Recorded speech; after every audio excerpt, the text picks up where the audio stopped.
This system make of us slaves without dignity, without debt, no?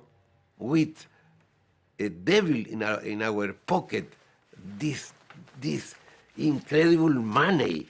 In the pocket, this money, this shit, this nothing, this paper who have nothing inside. Movies have heart, boom, boom, boom, have mind, have power, have ambition. I wanted to do something like that. Why not?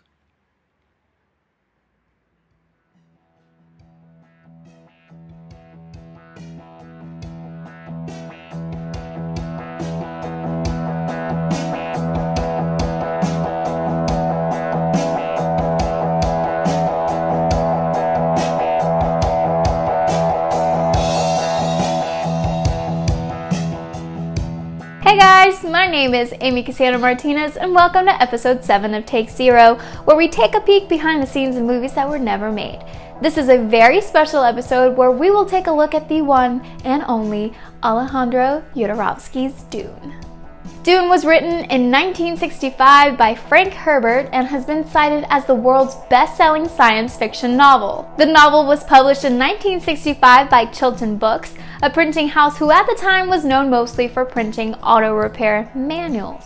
That's kind of weird. Dune follows the story of Paul, the son of the powerful House Atreides, as he and his family are given control of the planet Arrakis, the home of the spice melange, which is the universe's greatest source of power. Since the spice can only be found on Arrakis, otherwise known throughout the universe as the planet Dune, Paul and his family become the targets of powerful enemies and unite the people of Dune to take back their planet from their intergalactic oppressors. More than just an action spectacle, Dune is a work of art that changed science fiction forever. And if it had been made into a movie, it might have just changed the world too. Wait, what? Dune was made into a movie? Oh, that's right. You're probably thinking of David Lynch's 1984 film that didn't do so well at the box office.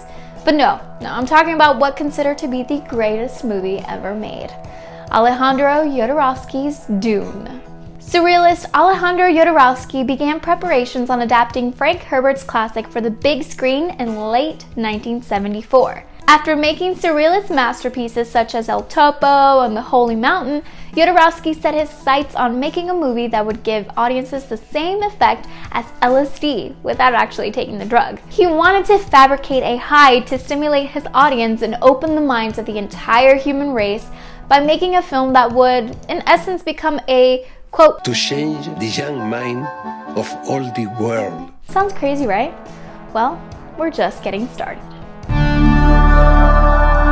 Could be fantastic, no? With this mindset, Jodorowsky set out to find his spiritual warriors, the people he believed had the passion and imagination to make his dream into a celluloid reality. Among these spiritual warriors were artist Chris Voss, Dan O'Bannon, H.R. Giger, and French artist Moebius.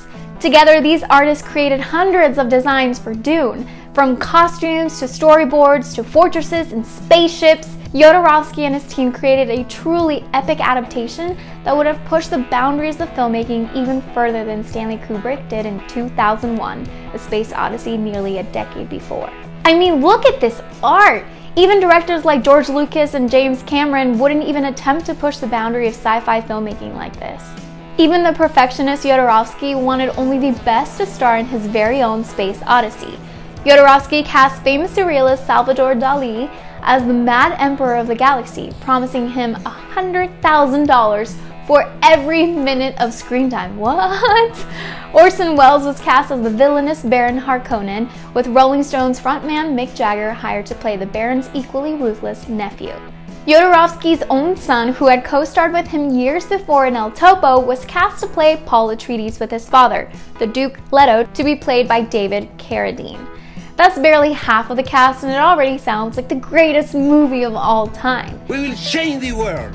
It would seem like a no-brainer that it would be made, right? Well, not exactly. Jodorowsky's vision was to make Dune a 14-hour movie that, while still an adaptation, took many creative liberties with the source material, which included a major change to the novel's ending. Frank Herbert himself said that the script was, quote, the size of a phone book. And although he and Jodorowsky shared an amicable relationship, it was not enough to convince the Hollywood studio system.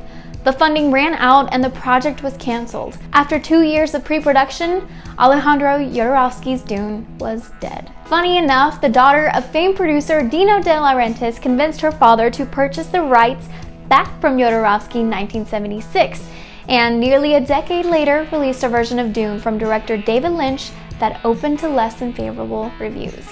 The rest, as they say, is history.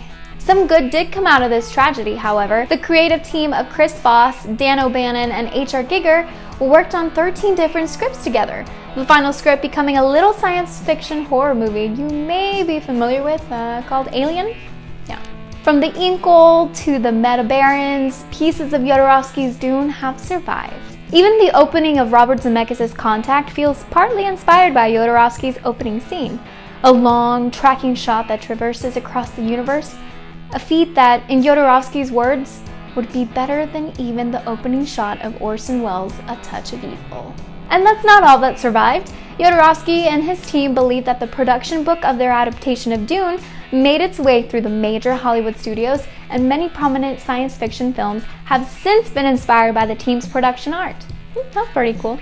From James Cameron's use of robotic POV vision in The Terminator to the framing of Star Wars lightsaber battles, the ideas and imagery of Jodorowsky's Dune have seemingly become interwoven throughout science fiction films since, and continues to inspire filmmakers to this day. While his attempt at making a celluloid profit may have been stifled by Hollywood executives, Alejandro Jodorowsky's Dune continues to thrive within the imaginations of all, and might just be the greatest movie never made. Thank you so much for watching episode 7 of Take Zero. If you like this video, make sure to give it a thumbs up, subscribe, and let us know in the comments down below, what movie would you like us to talk about next? I'm your host, Amy Cassandra Martinez, and you can find me on all social media at Amy Cassandra MTZ.